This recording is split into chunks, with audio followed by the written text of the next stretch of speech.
Hello, good evening, and welcome to number 141 of Mark Talks About All His Things. Now, yesterday, which was the 13th of September, I did an episode about David Bowie's Hunky Dory album. Today, I am going to be talking about the only album by the band Bad Lieutenant, featuring Bernard Sumner, Stephen Morris, and Phil Cunningham from New Order, as well as Alex James, Tom Chapman, and Jake Evans. I have a confession to make about my episode yesterday. I made a tragic schoolboy error and I wasn't quite as prepared as I normally am. Normally when I do one of these, I listen to the album the same day so that I'm able to remember every last note of it. Unfortunately for me, yesterday was a bit busy. I thought I knew Hunky Dory better than I actually did. It was not my favourite or best one. If you watched the one yesterday and thought, that's not up to Mark's usual standard, you're absolutely right. And in future, I will be listening to the respective record, album, film, book, piece of art, or world event on the day when I actually talk about it. Of course, I'm going to break that rule by talking about this album by Bad Lieutenant because I haven't heard this album today. I heard the album yesterday. So we start the story around Bad Lieutenant with a few things that happened before that. So where we last left off, the New Order story, was in mid-2007, 2008. Peter Hook has acrimoniously left the band, and whilst New Order haven't officially split up, they're certainly not together. And the story is told in only two books. The Peter Hook one ends pretty much the moment that he storms out of his last meeting with New Order and then sends somebody along to tell the rest of the band members that he is no longer a member of New Order and therefore splitting the band. The idea that by leaving New Order was splitting was predicated on the original conversation that happened way back in a pub in Manchester, probably in the 70s, probably signed in blood, that said that if one of the members leaves, the band changes its name. That obviously was proven true when Ian Curtis left Joy Division because he also left his life, and Joy Division became New Order and Gillian joined the group. However, when Gillian left New Order in 2001 due to a health-related issue in her family, New Order didn't change their name. They got another keyboardist and guitar player in, Phil Cunningham, previously of Marion, and also a second guitarist in the band Electronic, and they didn't change their name. So there was past precedent to not change the name of the band when a key member left. However, in 2006, right at the end of the year, I think Bernard had said that he wanted to spend 2007 not touring, and so therefore there wasn't any touring that took place. New Order was paused, whether Peter Hook was a member or not. Obviously, by the end of that year, Peter Hook had made the decision to leave the group, and we had the strange and unusual position of Peter saying, New Order are over, they've split, and I'm not working with Bernard anymore, and Bernard and Stephen going, well, we're very sad that Peter's decided to leave the group and to do it this way, but New Order have not split and we may be doing things in future. However, that also timed up with a couple of pretty momentous events that happened in the life of the band. If you own Fast Forward, the erudite and sometimes hilarious book by Stephen Morris, a man for who dry is an understatement. His sense of humour is practically the desert and he's brilliant at it. Gillian had been diagnosed with cancer, and so therefore understandably Stephen's mind wasn't necessarily on playing lots of live shows and releasing albums. At the same point, you're also in, you think, well, you're in your late 40s, 50s maybe, and you're in a band, and being in a pop group is a bloody stupid thing to do with your life. Why would you possibly do it? And the pop group that you're in no longer exists. So really the thing around which most people have in their minds predicated your identity and a source of your income from no longer exists. Effectively, you find yourself redundant without ever possibly intending to be so. These are the risks that happen when you don't get a proper job. Of course, I just wish I'd been in a band as successful as New Order. However, I was in a band that was even less successful than Dumpy's Rusty Nuts, so you can't win them all. The same tale is told from a slightly different perspective in Bernard's book, the wryly titled Chapter and Verse, where he talks about much the same thing, actually. Now, effectively, 2008, there is no New Order, there is no Electronic, there's no Joy Division, obviously. You know, the bands are splintered. So from being reborn in 1998, from being a dormant band into back being an active band, New Order had then splintered. So you can kind of look at their career in kind of 10-year chunks. So 1980 through to about 1990, worked like bastards, toured on the road constantly, made a single every 5 minutes. Obviously worked very hard. Then the 90s was largely a period of dormancy for New Order, but it ended with a triumphant return with that New Year's Eve show at Alexandra Palace. And then in the 2000s, the band continued. They released 2 albums, they released a hit set, toured the world again, played probably 150 shows, something like that, and then exploded. So at the end of the decade, 2009, we had the position where New Order didn't exist, but a band very like New Order did exist. The intervening period was a little quiet. In terms of major releases from the band, there was only this, the single Miracle Cure by Blank & Jones, sung by Bernard Sumner. Effectively, it feels like, because Bernard Sumner, the voice is the most human part of any band. It's the part that can't be replicated through effects pedals and buying old guitars. The voice, you can get close to it, but every voice is unique, and when you listen to a singer, good or bad, you can tell it's them singing. You know, you listen to Brian Johnson from AC/DC, Bruce Dickinson from Iron Maiden, Mike Patton from Faith No More, Bernard Sumner. These are people that all have unique voices. Nobody else quite sounds like them, and so the voice is the thing that cannot be copied. You can come really close to it, especially if your name is Ripper Owens, and you can join Judas Priest, having been in a Judas Priest tribute band. But what you can't be is you can't be the real thing. And for this single, obviously the most human part of New Order's sound, Bernard's voice, was on this record. Do give this a listen. It sounds like a lost New Order single. Or more correctly, it sounds like a bunch of remixes of a Lost New Order single that haven't got an original New Order track, if that makes sense. Blank & Jones have worked with a number of similar artists. They did a re-recording and remix of The Cure's A Forest in 2004. Robert Smith sang on that. They compiled an Orchestral Manoeuvres in the Dark remix album. They've remixed Pet Shop Boys. They love the decade that a lot of these bands came from, so they've got form. Miracle Cure is a good single. I haven't listened to it recently. I haven't listened to it today. Tragic Schoolboy Error. But it's well worth listening to. And if you think, God, I really wish I had another song that sounded like New Order, it's worth finding. Absolutely worth finding. 2009, meanwhile, brought the release of this. This is the debut album by the band Bad Lieutenant, who have only made one album. The album is called Never Cry Another Tear. This is the deluxe edition box set vinyl 7-inch poster print version of it, which, by the way, was heavily discounted because nobody bought the Bad Lieutenant album. That's not strictly true. Quite a few people bought it, but not as many people bought anything by Bad Lieutenant as did with the words New Order on. So if you're thinking, well, it's been a while since New Order have done an album, I'd quite like to hear an album that sounds like New Order, you can go and find this album by Bad Lieutenant for quite cheap on Amazon. I haven't looked up the prices. It's probably a couple of pounds, maybe, for the CD. Or, of course, if you don't buy your physical music, you can always go to Spotify and you can listen to it on there, or YouTube. But Bad Lieutenant was the band that was formed out of the ashes of New Order. Stephen wasn't playing drums for most of 2008 when this album was being recorded, so there is another drummer on a lot of the studio tracks, but Stephen Morris plays on some of the songs on the album. He played on all the radio sessions, all the live shows, and effectively once Gillian was better, he went back to his job, which was hitting things for money.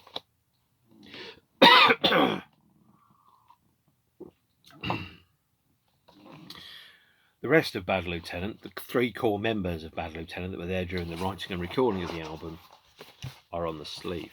So let's have a look inside this box set. Nice flip top lids here. Oh god, I'm doing unboxing videos. I swore I'd never do unboxing videos, and here I am doing a bloody unboxing video.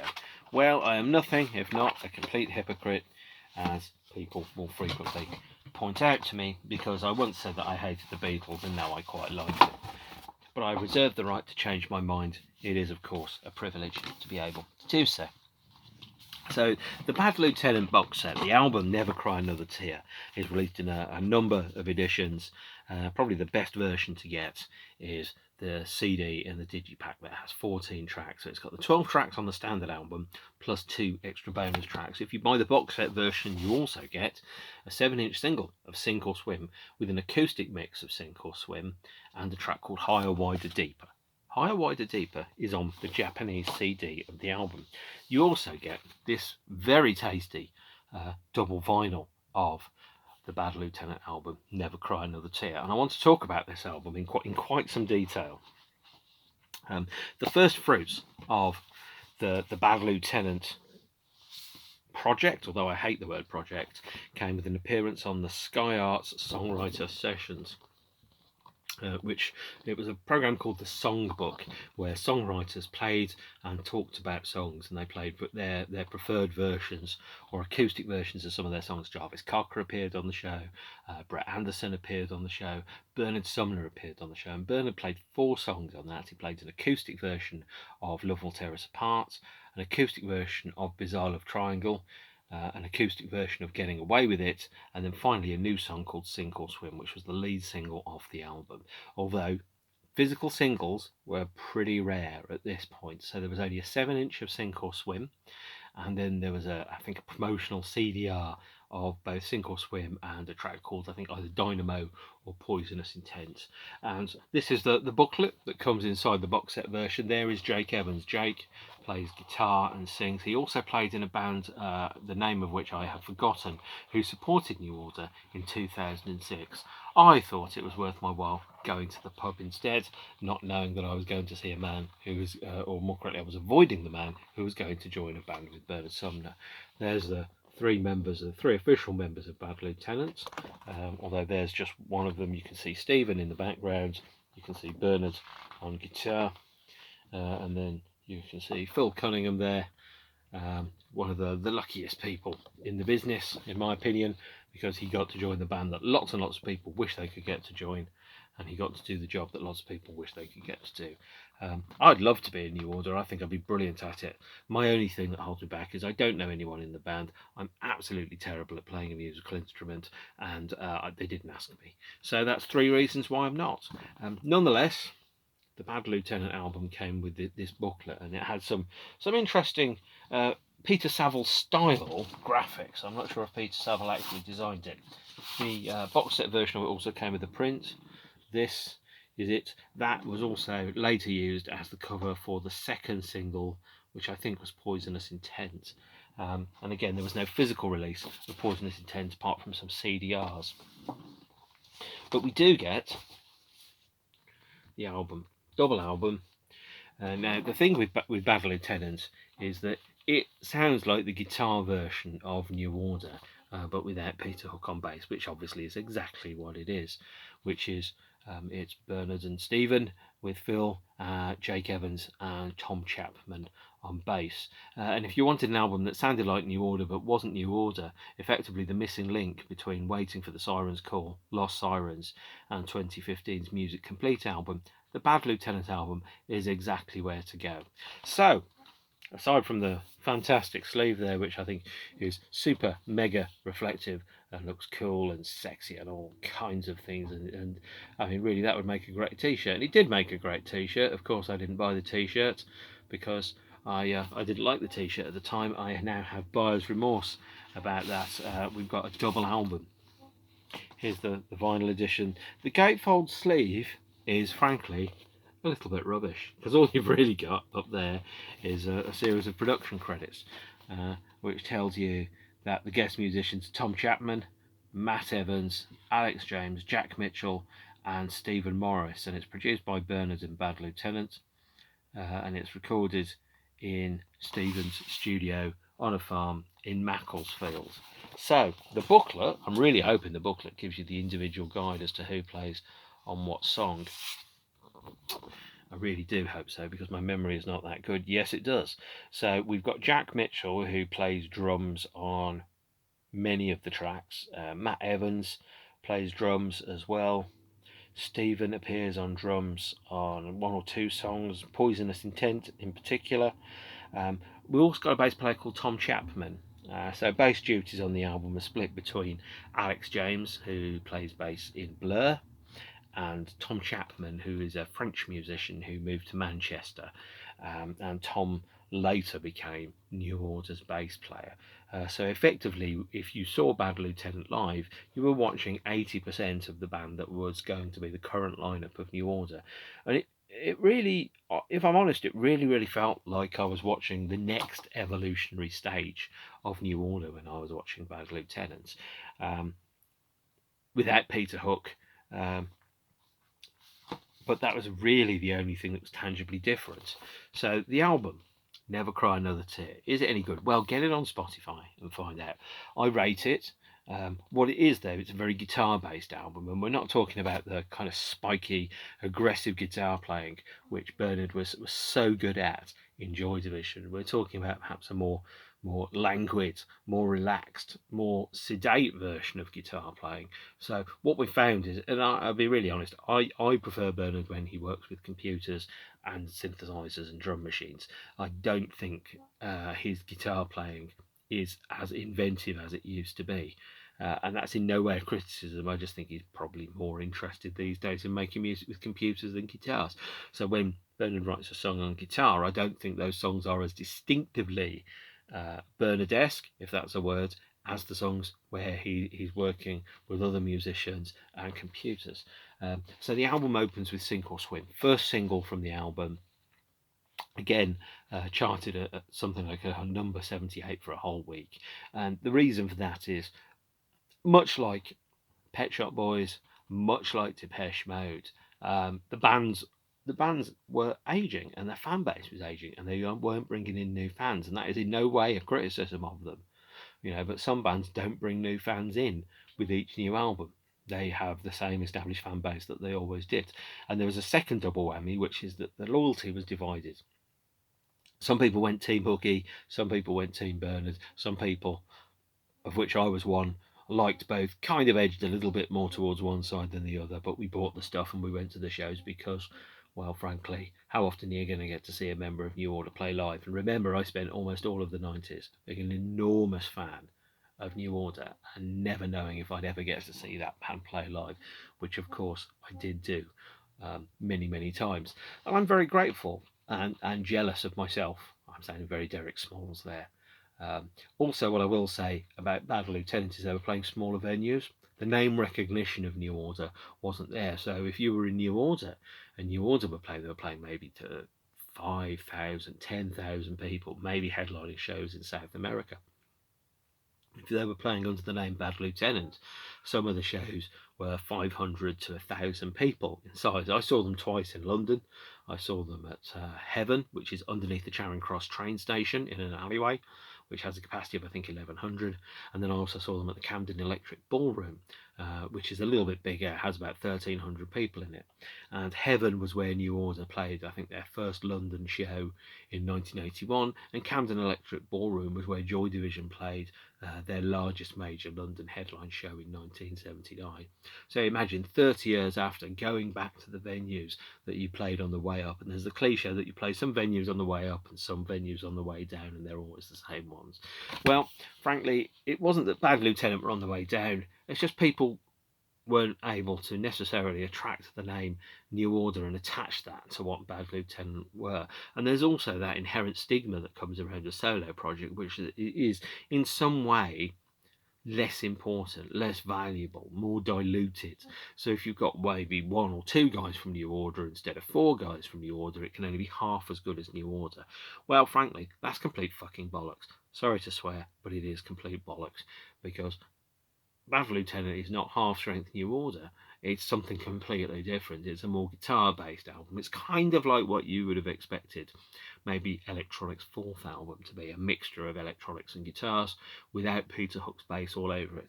And I read a review of this album that said that every fan would be listening to it and mentally imagining their own Peter Hook bass lines on it. Certainly, when I listen to the album, I think I'd really like to hear some Peter Hook style bass in it. But on the other hand, I'm also, when I'm listening to songs like Poisonous Intent or Dynamo or Sinkhole Swim, they're really good songs. They don't need that kind of bass on it. And in fact, the album that New Order made in 2015 without Peter Hook, Music Complete, I don't listen to that and think it's an album in search of a good bass player. There is already a good bass player in that band. He's just different to Peter Hook. And besides, if Tom Chapman was starting to write bass lines and they sounded like Peter Hook bass lines, it would only give Peter Hook another reason to be annoyed at them in interviews, which frankly, we've all read enough interviews by Peter Hook where he's very, very angry at New Order, and I don't think anybody needs to hear them anymore. We've got the message, to quote an electronic song. I'm sympathetic to both parties in that particular dispute, by the way. You may not necessarily believe me, but I am. However, if I have to pick a side, I think I'm going to sit on the fence so hard I get a spike coming out of my nose. The Bad Lieutenant album, I think, is really good. It's not amazing. It is probably in the lower rungs of the albums by the members of New Order and New Order themselves. But even the lower albums are pretty damn good.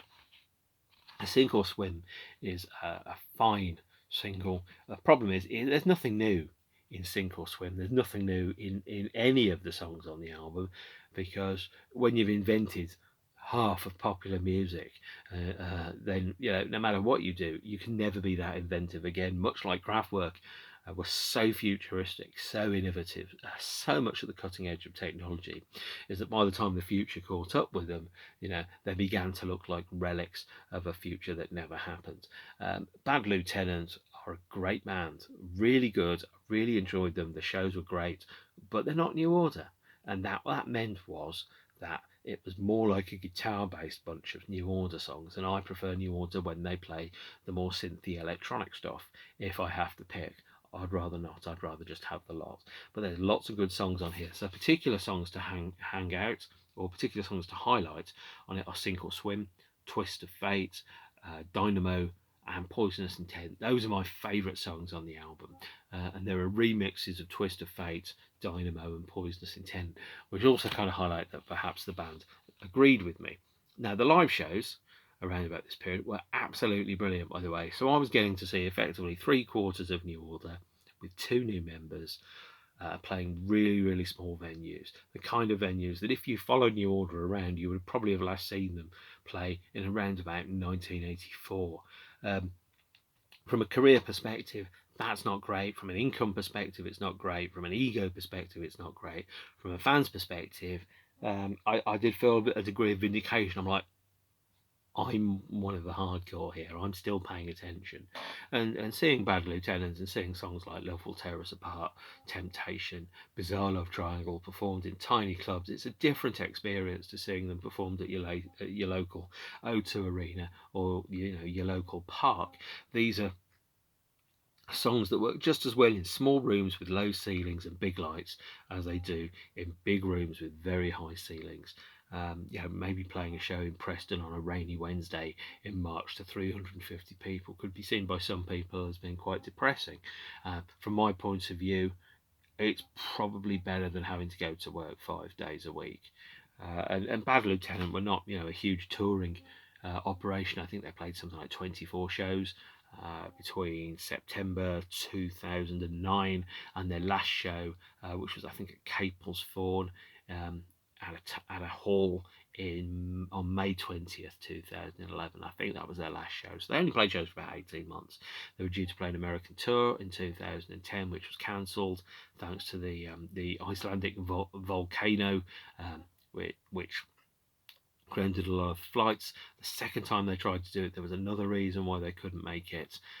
So I only saw Bad Lieutenant twice. Well, I had tickets for them 3 times. I saw them at Heaven and the Electric Ballroom. I didn't see them at the O2 Arena supporting Pet Shop Boys because we were snowed in that day, which is a great tragedy. Even though the DVD of the Pet Shop Boys show, obviously you can't see me at it, well, I can see me, or more correctly, I can see my seat and go, we should have been there during that. So the live shows were great. There was a mixture of New Order, electronic, and Joy Division songs from the back catalogue, as well as about 7 or 8 of the Bad Lieutenant songs.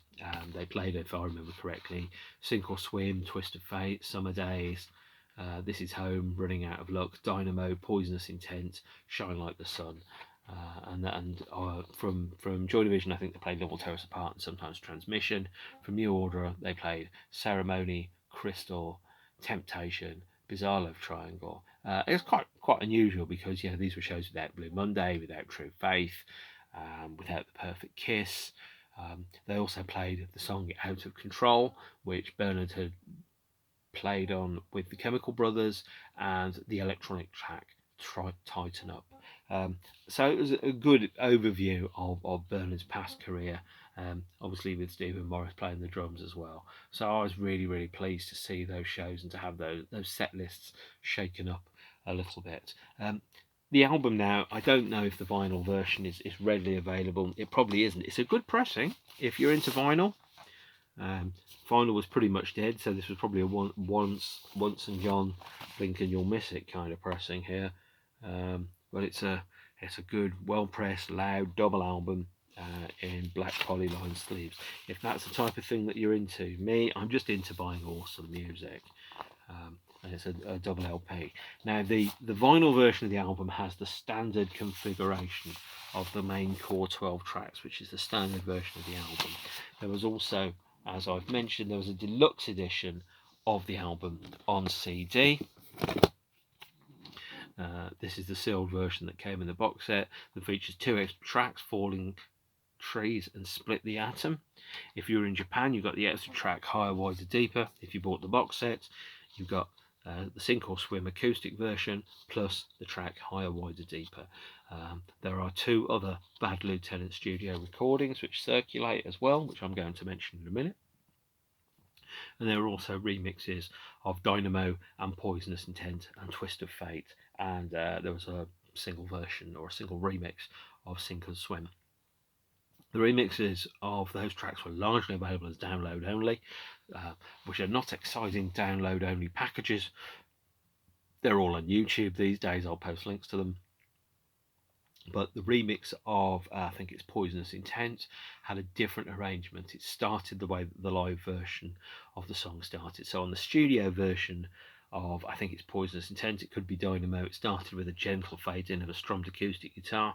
The live version and the remix version started with this just hypnotically kind of repetitive drum beat that just always makes me want to get up and dance. And I'm sad that I only saw Bad Lieutenant twice, but I still got to see them twice, which is a good thing. So come 2010, and things were a little different. The band were touring, albeit not in a major way. They weren't, troubling the charts at all. 10 years or 20 years previously, obviously, electronic had got into the top 10 with former members of New Order in. 20 years later, a former member of New Order was not perhaps quite as exciting from a chart perspective, so the album didn't sell amazingly. And as Bernard said in his book, which I should have got out earlier, he said that I really enjoyed working on the Bad Lieutenant album. It was great to work and record with other musicians and play gigs with another good, tight live band. We'd got written a really good set of songs, released an album of which I'm very proud, and called Down a Storm live. I found the whole thing a positive and rewarding experience. However, as he says in here, Bad Lieutenant had been a fresh start for me in a way, but when it run its natural course, I was ready to start working with New Order again. To all the people that bought tickets for gigs on either of those tours, cannot emphasise enough how sorry I am. If anything, it broke our spirits and pretty much hastened the end of the Bad Lieutenant project. I wasn't the only one either. It was soon obvious to the rest of us that what we wanted and needed to do. Steve summed it up well when he said he wasn't prepared to throw away 30 years of his life because one person had thrown their toys out of the pram. And an old friend in desperate circumstances needed our help. The catalyst we needed for New Order to resume finally presented itself. So before we pick up what happened there, because that's quite an exciting set of events, there was a couple of other things that happened.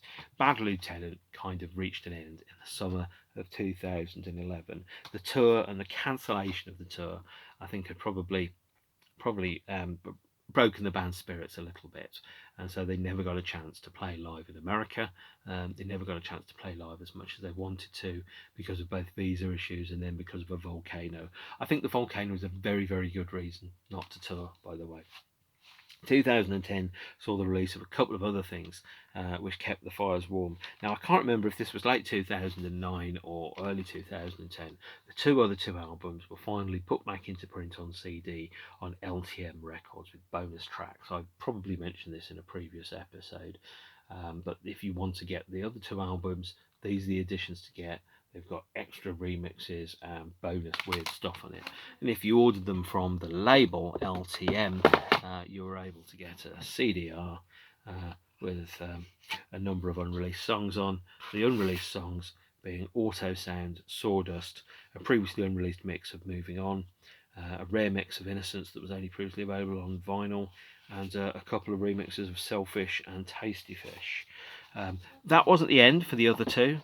2010 also saw the release of an unusual Other Two But Not Other Two single. Here it is. It is called Swing, released by Stephen and Gillian.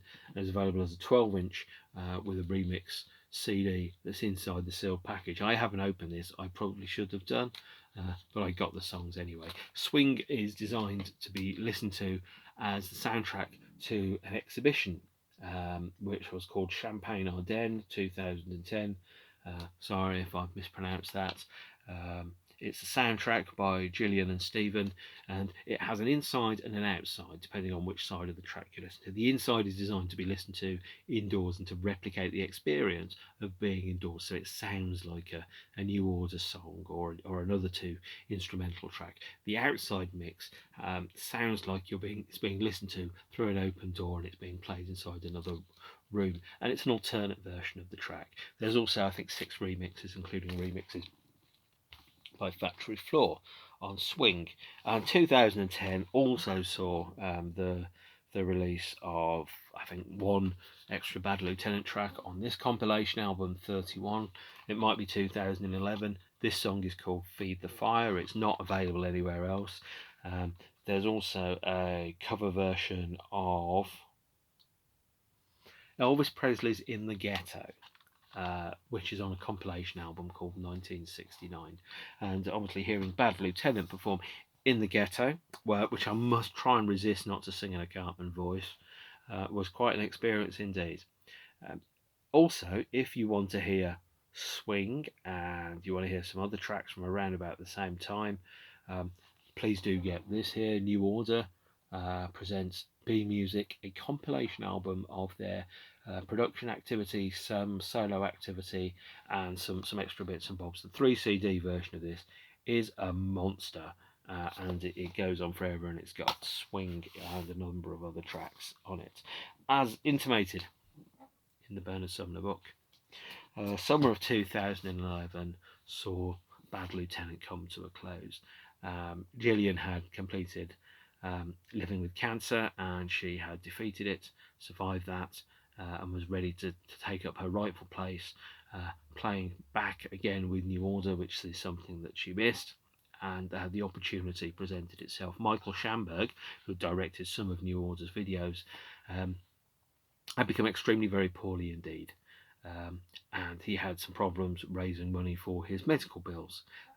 Obviously, there is that cliche that if Breaking Bad was set in the UK, then obviously the NHS would pay for all of his treatments and he'd never get into making a meth lab. Again, if the NHS has existed in the US, we may not have had a New Order reformation. Now, there's some controversy around that. There's debate around whether that is actually New Order or not. I'm of the view that if it looks, speaks, acts and quacks like a duck, then it probably is a duck. And when you've got 4/5 of the or you've got 3 members of the New Order lineup between 1980 and 1999, and you've got 3 members of the New Order lineup between 1999 and 2006, and they're playing together with a new bass player. That makes it 80% members of New Order. That's New Order. That's more New Order than any other band on the planet could ever be, in my opinion. So calling it New Order was right, and it was correct. Also, obviously, Hooky burnt a lot of bridges on his way out. I understand why he was, but he was very angry and quite vocal about that. Made it very, very clear he wasn't going to work again with any of the other members of New Order. So when the other members of New Order felt that the opportunity and the timing was right to play together again, calling it New Order felt like the right choice. In fact, not calling it New Order would have been probably wrong, actually. And so the remaining members of New Order formed a company called New Order Now that licensed the use of the New Order name from the previous New Order company, and they did so in July 2011. Peter said they deliberately chose that date because he was in China and so therefore couldn't contest it as an oppressed minority shareholder. I'm of the view that Hooky was playing a lot of shows at the time, and probably had no intention whatsoever of ever going back to New Order anyway. Also, from my perspective, if you have worked with somebody and they have been quite vocally slagging you off and saying really unpleasant things about you, and also saying that he's never going to work with you again, if you have the opportunity to reform a band, you're not going to call the guy that told you 4 years ago that he was leaving and he'd never work with you again. You just go, well, we've got the rest of the band, we need to find a new bass player. As luck would have it, although it's not really luck, New Order did have a new bass player. They had Tom Chapman, last seen on this album, Bad Lieutenants Never Cry Another Tear. You might have heard of that a few minutes ago, and had been playing New Order songs live with those members of the band. So we had a 5-piece New Order that was in existence, obviously with Bernard on vocals, guitar, and keyboard, Stephen on drums and keys, Gillian coming back into the fold on keys and guitar, Phil on keys and guitar, and Tom Chapman on bass. And we had a new Order for the new decade that played 2 shows, one in Paris, one in Brussels, to raise money for Michael Schamberg's medical bills. Played some additional shows in South America, and then came back to London to play their first UK show, as seen on this t-shirt here, on the 10th of December 2011, which I was able to go to, and the show was brilliant. I really, really enjoyed it. It felt like a New Order show. It felt more like a New Order show than a Bad Lieutenant show.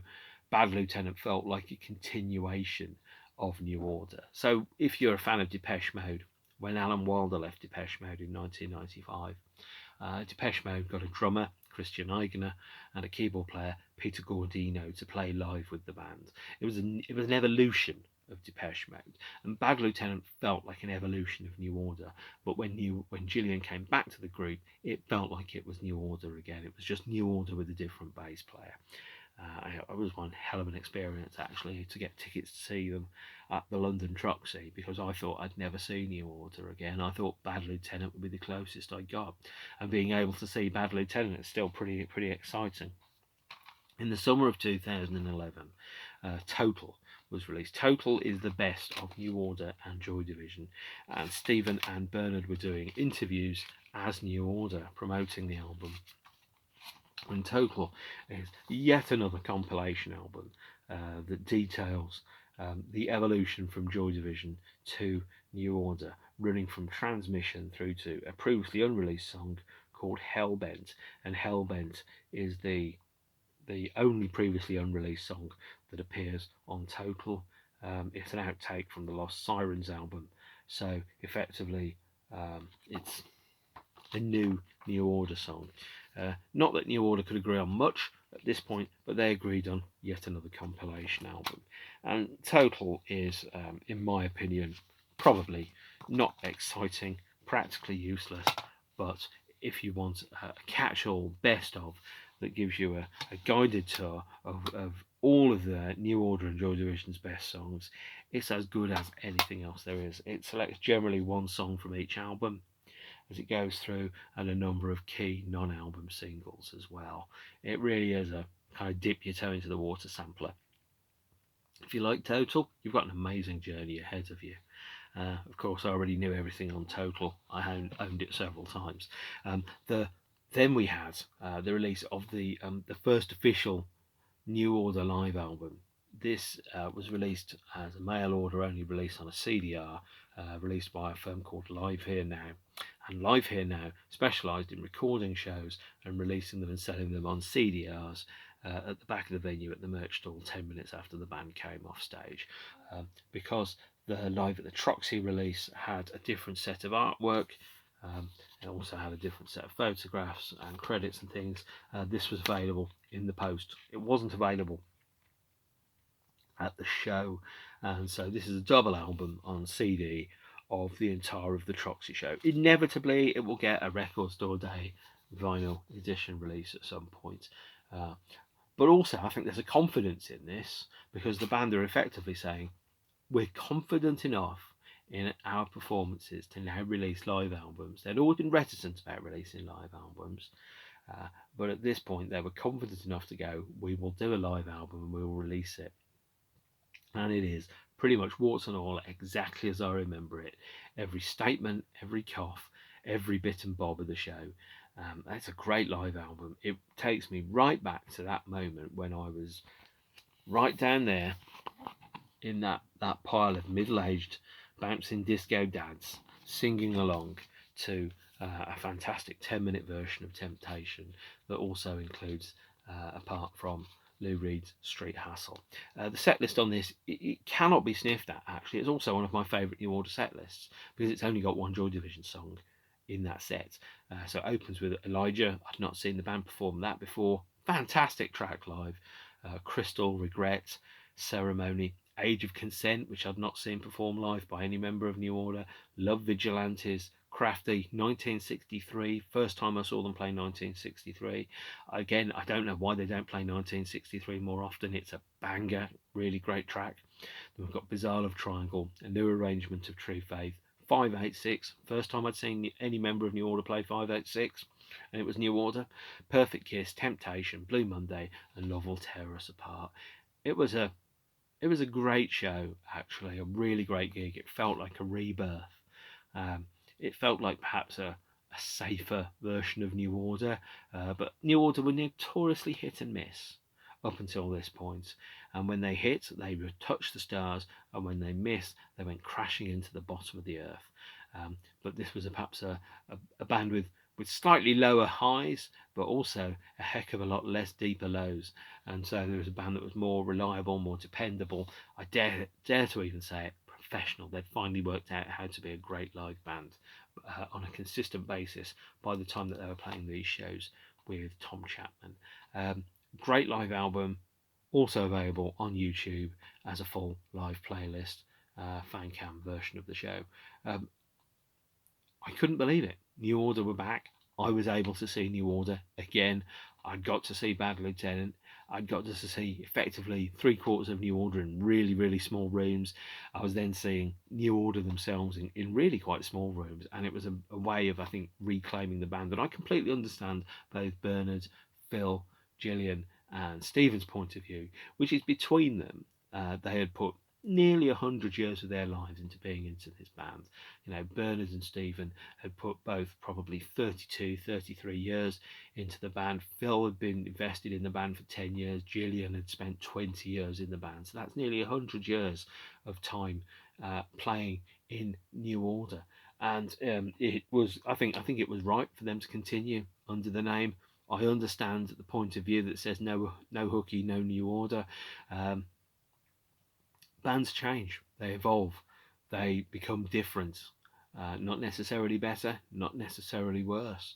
You know, when you were watching Pink Floyd and they didn't have Roger Waters, Was it not Pink Floyd?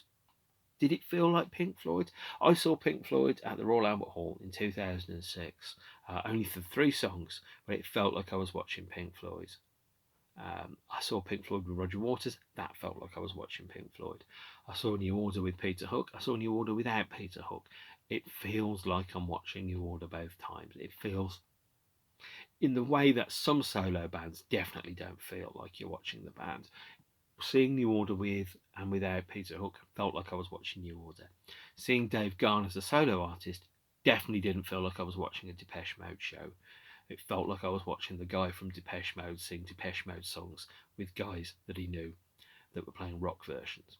Oddly enough, seeing Martin Gore as a solo artist felt like watching most of Depeche Mode, because it was most of Depeche Mode. It was 2 guys from Depeche Mode, plus an extra musician. So this episode wraps up here with New Order reborn and reconfigured with a new bass player in 2011. And I was really, really pleased that I got a band that I loved back, because I began to feel there was probably 5 years where I thought I'm never going to see New Order again. And in some respects, that's almost worse than me saying I'm never going to see New Order, because I knew and I'd seen and I'd experienced what New Order was like. And then to know that that was going to go away forever and I was never going to see it again, that was quite a depressing thought. So there we are. That wraps up Bad Lieutenant and the New Order Reformation up to 2011. Considerably better episode than the Hunky Dory one, I think, because I've listened to this stuff and I know it inside out, and I've done that very recently. If there's one thing I have learnt from this, listen to the albums before you do them. Don't rely on your memories. The second thing I'll say is I'll post links down there to the various live shows that are circulating on YouTube, and I will see you all again soon. Thank you, and stay beautiful. Bye.